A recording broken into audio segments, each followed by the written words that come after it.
본시의 내용을 요약하면 시인은 1절로 2절에서 평생의 여호와를 찬양하기로 결심한 이유를 설명하고 있습니다.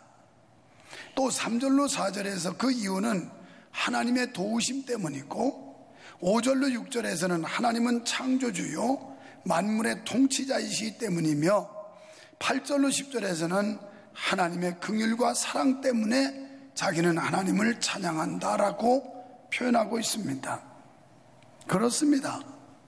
찬양은 성도가 일생 동안 해야 할 과업입니다. 우리는 하나님을 높여야 하고, 하나님의 이름을 송축해야 하고, 하나님의 이름을 전해야 될 줄로 믿습니다. 여러분, 시편 144편에서는 하나님을 믿는 사람이 복이 있다 이렇게 말씀했습니다. 그런데 본편 146편에 와서는 하나님을 의지하는 사람이 복이 있다라고 말합니다. 그러니까 전자는 구원받은 사람, 이 구원사적 측면에서 예수를 믿고 구원받은 사람이 복이 있으며, 후자는 구원받은 사람이 여호와를 의지하고 여호와의 말씀을 순종하면서 사는 삶이, 이것이 복이 있는 것이다 이렇게 말씀하고 있습니다. 사랑하는 성도 여러분, 성도에게 있어 가장 아름답고 고귀한 일은 하나님을 찬양하는 일이라는 사실을 믿으시면 아멘 합시다. 시편의 대부분의 내용이 이런 내용을 중심 주제로 삼고 있는데요, 다만 차이가 있다면 하나님을 찬양하는 여건과 상황이 다르다는 것 뿐입니다. 그래서 어떤 사람은 슬픔 가운데도 찬양했고, 어떤 사람은 기쁨 중에 찬양을 했습니다. 또 어떤 시인은 외로움 속에서도 잠잠히 주의 말씀을 묵상하는 가운데 하나님을 찬양하고, 어떤 시인은 이스라엘의 큰 절기 가운데 과거에 역사하셨던 하나님을 회상하면서 찬양을 했습니다. 이렇게 시편은 시대와 환경은 각양각색이지만 그 중심 내용은 오직 하나님을 향한 찬양이요 신앙 고백으로 하고 있다는 공통점을 가지고 있습니다. 그래서 오늘부터 볼 5편의 시편도 보면 하나님을 찬양하자, 또 끝에도 하나님을 찬양하라, 그러면서 할렐루야는 하나님을 찬양하라, 하나님께 영광 돌리라 그런 뜻인데, 결국 이 시편은 처음부터 끝까지 결국 하나님을 찬양하고 하나님께 영광을 돌려야 된다는 것을 우리에게 가르쳐주고 있습니다. 그런데 우리가 하나님을 향해 찬양을 해야 하는데, 이 찬양이 마음속 깊은 곳에서 우러나오는 내적 기쁨의 표현이 되어야 한다는 겁니다. 이론적으로 또는 입으로만 하는 찬양이 아니라 우리 마음 깊은 곳에서 솟구쳐나는, 흘러나오는 이런 찬양이 돼야 된다는 겁니다. 그러니까 입술만이 아니라 전 인격적으로 찬양해야 된다는 겁니다. 아주 잘하고 계시지만 이 찬양대가 여기서 말씀하는 대로 전 인격적인 찬양을 한다면 여기에 이 찬양을 듣는 회중들이 엄청난 감동과 감화를 느낄 것입니다. 더 나아가서 하나님이 기뻐하시는 찬양, 하나님이 연락하시는 찬양이 될 줄 믿습니다. 시인은 남은 여생을 하나님을 찬양하는 데 헌신하겠다 이렇게 말씀하고 있어요. 오늘 2절에 보니까 나의 생전의 여호와를 찬양하며, 찬양대 하다가 나이가 좀 먹으면 그때부터 찬양대 은퇴한다고 하고, 또 어떤 사람들은 젊어가지고 또 안 하는데, 시인은 자기 평생에 찬양하겠대요. 그러니까 몸이 움직일 때까지 해야 된다는 얘기예요. 머리가 하얘가지고 얼굴에 또랑이 막 파지고 이랬어도 찬양, 써주는 거 감사하고, 나같이 이 늙은 사람, 힘없는 사람을 찬양대에 써준다는 거 황송하다고 그런 마음으로 찬양을 해야지, 아, 나 그동안 수십 년 했는데 이제는 그만할 거라고, 질렸다고, 이게 문제올시다. 시인은 지금 자기 평생 일생 동안 찬양하겠다는 거예요. 일생 동안 마지막 순간까지 하나님을 높이겠다는 겁니다. 조금 전에 우리가 돈을 모았습니다만은 여러분, 그 현장은 참혹하기 이를 데가 없는 곳이에요. 마지막까지 주님 배반하지 않고 주님 부인하지 않는 것 때문에 죽음을 당하고 집을 뺏기고 내쫓김을 당해서 2살배기 아이를 가지고 길거리에 앉아야 되는 이런 순교적 현장을 생각한다면, 이렇게 평화롭고 안정된 이런 형편에서 예배하면서 예배가 진지하지 않다 이 말이에요. 그냥 형식적이고 건성이고 거칠애로 하는 이런 예배가 얼마나 많은지 몰라요. 말씀을 듣는데도 청종하지 않습니다. 찬양을 부르는데도 자기 속마음을 담아드리지 못합니다. 기도를 해도 진정한 마음속에 중심이 없습니다. 이런 예배는 하나님이 원하시는 예배가 아니에요. 그 내시는 자기 일생 자기 평생 찬양하다 죽겠다는 거예요. 여러분, 마지막 순간까지 믿음 지키기를 축원합니다. 어떤 경우에도 신앙 팔아먹지 말고 변질하지 말고 변절하지 말고 끝까지 믿음 지키는 여러분 되기를 축원합니다. 사랑하는 여러분, 우리도 평생 하나님을 찬양해야 할 이유가 무엇일까요? 먼저 하나님은 전능하시기 때문에 찬양해야 된다. 이 전능하신 하나님 앞에 찬양한다는 거예요. 전능은 못하실 일이 없다는 거예요. 하나님이 원하시면 불가능을 가능케 하시고 안 되는 걸 되게 하시고 죽은 자도 살리시는 하나님의 역사를 믿으시기를 바랍니다. 제가 이번에 만난 태국 목사님은 어떻게 다른 나라 가서 그렇게 많은 전도의 결실과 부흥의 역사를 이루는가 했더니, 태국에 라오스 사람이 치료받으러 왔다가 죽었는데 이제 병원에서 내쫓김 받아서 다 수의를 감고 라오스로 배를 타고 메콩강을 건너야 되는데 뱃사람들이 재수없다고 시찰하고 안 실어주는데 거기다 안수를 하며 기도를 했더니 뭐 다른 방법이 없으니까, 그랬더니 갑자기 호흡이 들어와서 푹 하면서 숨을 쉬기 시작해 살아난 겁니다. 이 소문이 그때 일어나면서 사람들이 전부 돌아와서 30개 교회에 3만 명이 지금 예수를 믿는 엄청난 기적을 이루고 그 현장을 볼 수 있었습니다. 그래서 거기 꽂혀서 우리 일행은 가서 두려워서 안 가는 게 아니라 12월 달에 또 가요. 거기 가가지고 이제 준공하면서 입당 예배하고, 그리고 성탄절 축하 예배를 수천 명이 모인, 지금 계획은 정부의 허락을 하면 8천 명이 한 자리에 모여서 성탄절 축하 예배를 하려고 하고, 허가가 안 나면 단일교회에서 2천 명짜리 교회에서 예배하려고 또 갑니다. 여기 얼마나 기적의 현장인지, 얼마나 놀라운 역사인지. 하나님은 전능하신 분이고 핏값을 절대 헛되이 돌리지 않게 하시고, 하나님은 그 핏값의 열매를 주시는 줄 믿습니다. 3절로 4절에서 시인은 유한한 인생을 의지하지 말아라, 영원한 하나님을 의지하라, 이렇게 권면해요. 방백을 의지하지 말며 도울 힘이 없는 인생도 의지하지 말아라. 여기 방백은 지방관청 우두머리를 말해요. 요새 말로 말하면 지방자치단체장이나 혹은 국회의원 정도, 여러분, 그건 대단한 권력 아닙니까?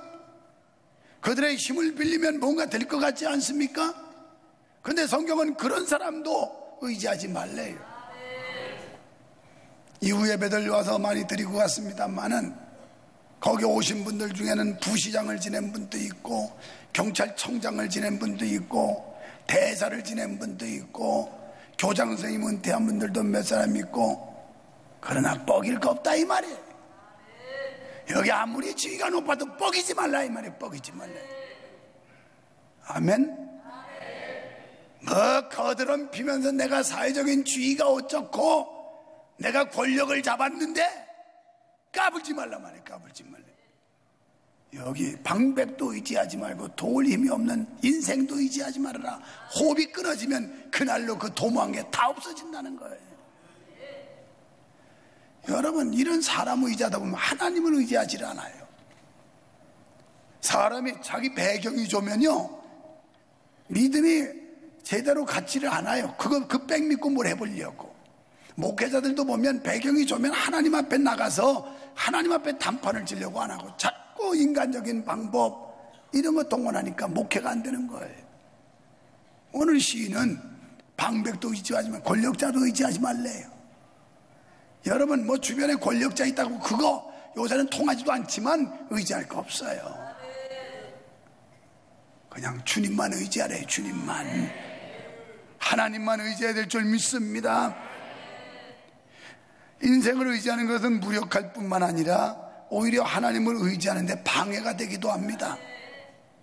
본문에서 보면 도울 힘이 없는 이런 단어가 나오는데, 도울 힘이라는 단어는 히브리어로 테슈아라는 단어인데요, 이것은 자유롭게 하다 이런 뜻이에요. 오늘 세상에 어떤 권력자도 어떤 권세자도 대통령, 국무총리, 장관, 국회의원 다 해도 그 사람들이 우리를 죄에서 자유함 줄 수가 없어요. 우리에게 죄사함을 받게 할 수도 없고 우리를 구원해 시킬 수도 없고 하나님께로 인도할 수도 없는 겁니다. 그래서 자유함을 줄 수가 없는 그런 세상 권력, 세상의 힘 이런 거 의지하지 말라는 거예요. 하나님만이 우리를 죄에서 자유함을 얻게 하실 줄 믿습니다.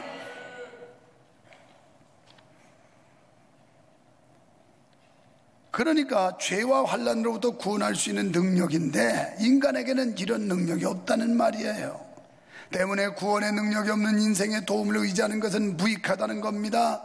그렇습니다. 하나님께서 우리를 도와주시지 않으면 절대 성공할 수 없어요. 아멘. 시편 127편에 보세요. 여호와께서 집을 세우지 아니하시면 세우는 자의 수고가 헛되고 여호와께서 성을 지키지 아니하시면 파수꾼이 밤새도록 눈 뜨고 지켜도 허사고 새벽같이 나가서 땀 흘리고 일하고 늦게 돌아오고 수고의 떡을 먹어도 다 헛되다는 거예요. 다 헛되다는 거예요. 하나님이 도와주셔야 건강도 유지하고, 하나님이 도와주셔야 가정의 평화도 유지하고, 하나님이 도와주셔야 사업도 잘 되고, 아멘 하는 사람들만 계속 잘 될지어다. 안 하는 인간들은 뭐 적당히 뭐 망했다 망했다 뭐 믿음이 없는데 어떡하겠어 그걸. 예수님께서 항상 축복을 빌 때는 믿음을 확인하더라고. 내가 날 줄로 믿느냐? 이게 믿음을. 내가 일어날 줄로 믿느냐? 주여 그러하외이다. 내 믿음대로 될지어다 이러더라고. 하나님이 도와주셔야 직장도 잘 됐고, 하나님이 도와주셔야 자식 새끼도 잘 됐고, 다 하나님이 도와줘야 된다는 거예요. 하나님이 도와줘야 교회도 잘 됐고, 하나님이 도와줘야 나라도 잘 됐고, 이 하나님이 전능하신 분이라는 거예요. 한 나라의 흥망성쇠도 하나님의 주권에 달렸어요. 교회가 흥하고 쇠하는 것도 하나님의 주권에 있어요. 여러분 가정이 흥하고 쇠하는 것도 하나님이 하시는 거예요. 하나님. 할렐루야. 우리는 이걸 믿기 때문에 여기 온 겁니다. 인간은 아무리 화려해도 별거 아니에요. 내가 오늘 2부 때도 성가대 앉아있는 분들, 여기 앉아있는 분들 쭉 보니까 나하고 오래전에 만난 사람들은 벌써 머리도 희끗희끗한 데다가 얼굴에 웬 또 시냇물도 파이고 또랑도 파이고 골짜기도 파이고 점점 뭐 진주 크림을 갖다 발라댔고 아이크림 갖다 발라댔고 저녁에 팩을 하고 오만 짓을 다 해도 쪼그라져요. 쪼그라져. 결국 우리 세포는 노화되고 우리는 늙게 돼 있는 거예요. 늙게 돼 있어. 태어날 때부터 죽음을 향해서 지금 다름질 치고 있다고요. 어떤 사람은 그 죽음이 100m로 뛰어가는 사람이 있고, 어떤 사람은 아주 마라톤처럼 천천히 가는 사람도 있는데, 그날은 아무도 몰라요. 호흡이 언제 멈출지. 하나님이 오늘이라도 고독하시면 호흡이 딱 끝나면 그때부터 우리의 도모하는 일은 다 소멸되리라. 아무리 미래를 설계하고 인생 설계 멋지게 해도 하나님이 호흡을 멈추게 하면 다 소멸된다는 거예요. 소멸돼. 이 전능하신 하나님께서 주장하시는 줄 믿습니다. 그러므로 할 수 없는 것을 하시는 하나님을 의지하는 자가 복 있는 자임을 믿으시기를 바랍니다. 우리는 전능하신 하나님을 믿고 의지하는 성도들입니다. 그러기에 우리는 하나님의 은혜의 풍성함에 대한 소망이 있어요. 5절에서 야곱의 하나님으로 자기 도움을 삼으며 여호와 자기 하나님에게 소망을 두는 자가 복이 있다 그랬어요. 여기서 도움이란 히브리어로 에제르라고 하는 그런 단어인데, 에제르는 둘러싸다 그 뜻이에요. 우리를 하나님이 안전하게 지켜주시려고 둘러싼다는 거예요. 다 호위병들을 해가지고, 여러분 몇 주만 지나가 봐요. 천사도 급수가 있는데 그 천사들이 우리를 지키고 예배를 돕는 천사들이 등장을 합니다. 그래서 하나님께서 주의 천군 천사로 우리를 안전하게 감싸가지고 어떤 대적도 우리를 해하지 못하도록 지켜주신다 이거예요. 믿어주시길 바랍니다. 여기서 도움이라는 단어가 그 뜻입니다. 시인은 본문에서 하나님만이 모든 문제의 해결자요 참된 도움이시기에 하나님으로 자기 소망을 삼는 자가 복 있는 자라 이렇게 말씀했어요. 나라도 개인도 하나님께 소망을 둬야 잘 될 줄로 믿습니다. 하나님을 버리고 하나님을 외면하면 개인도 망하고 가정도 망하고 나라도 망해요. 여호와를 경외하고 하나님을 최고로 높여야 하나님이 복을 주시는 줄 믿습니다. 실로 범죄한 나라, 하나님의 말씀에 불순종한 나라나 개인은 망할 수밖에 없습니다. 하나님이 함께 하시지 않는 나라는 포로로 잡혀갔습니다. 이스라엘의 역사 가운데 이런 사실을 뼈저리게 느낀 시인은 세상의 어떤 권력이나 인간의 힘보다 하나님을 의지하고 그분께 소망을 둬라 이렇게 권면하고 있어요. 오늘 하나님께 소망을 둔 여러분 복받은 줄 믿어주시면 아멘 합시다. 제가 주례를 많이 하는데 결혼식에 가끔 가다 보면 사회 보는 친구들이 뭐 신랑이나 신부한테 나는 땡 잡았다 땡 잡았다 3번 외치라고 그러더라고요. 신랑만 잘 만나도 땡 잡았대요. 신부만 잘 만나도 땡 잡았대요. 그런데 전능하신 하나님을 잡았으니 땡 잡았지요. 땡 잡았어요.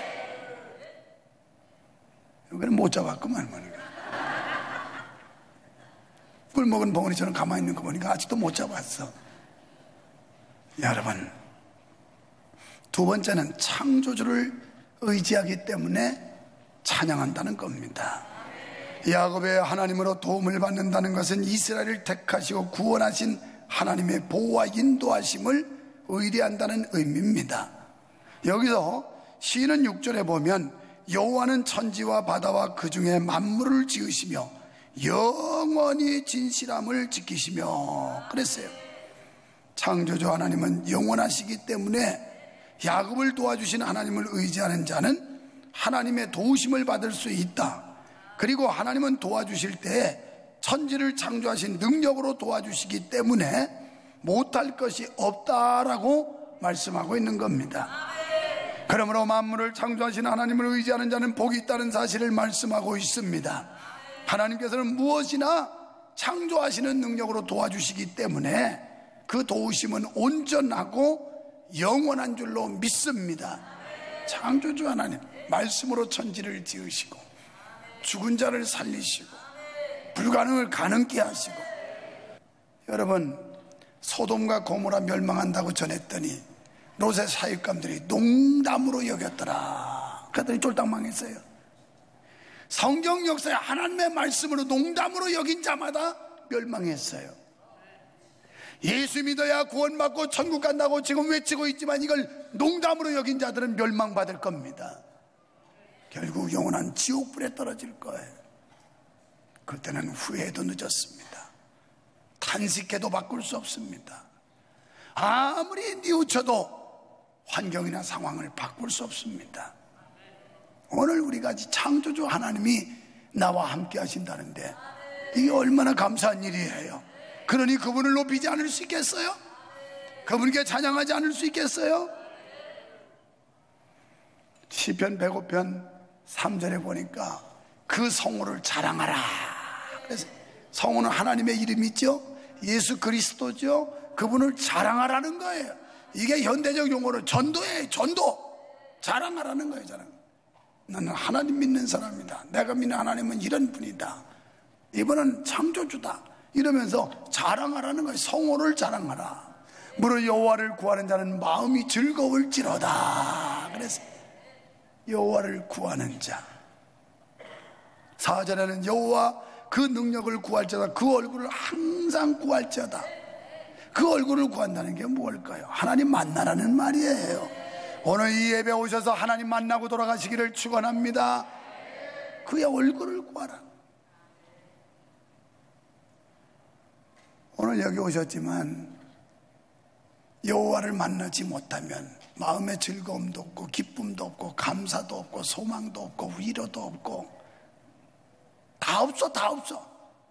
그런데 여호와의 얼굴을 구하여 여호와를 만나면 기쁨이 있고 감사가 있고 소망이 있고 평안이 있고 용기가 있고 그냥 막 생기는 거예요. 막 생겨.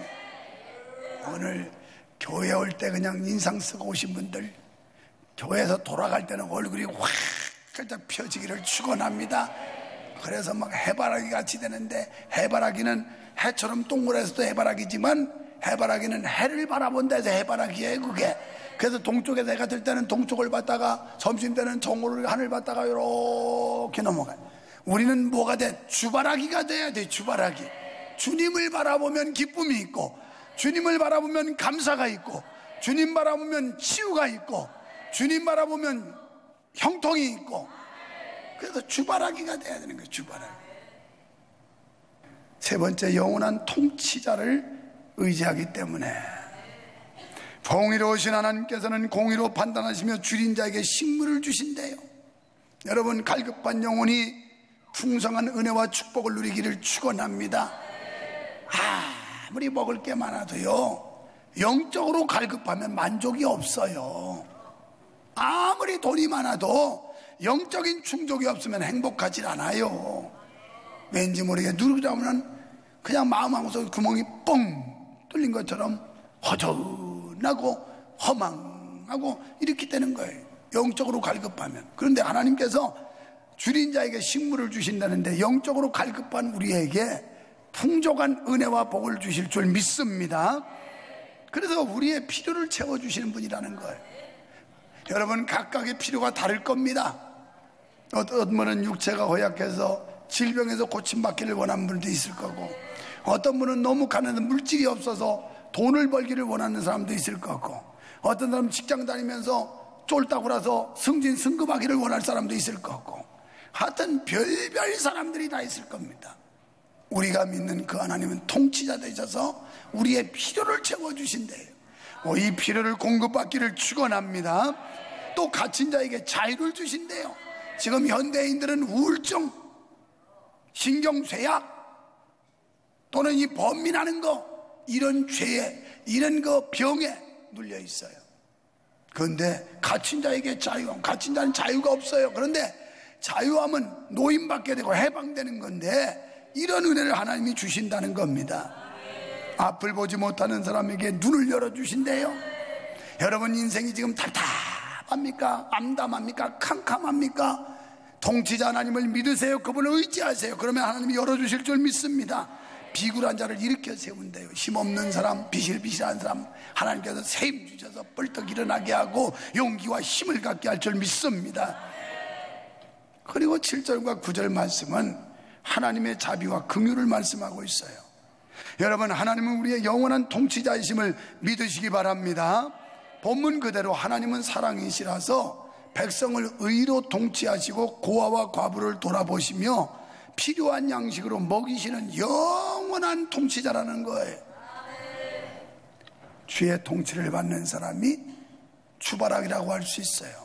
성령의 감동과 말씀의 인도를 받고 하나님의 뜻을 구하고 하나님의 뜻대로 살아보려고 애쓰는 사람들, 이 사람이 통치자 하나님을 의지하는 거예요.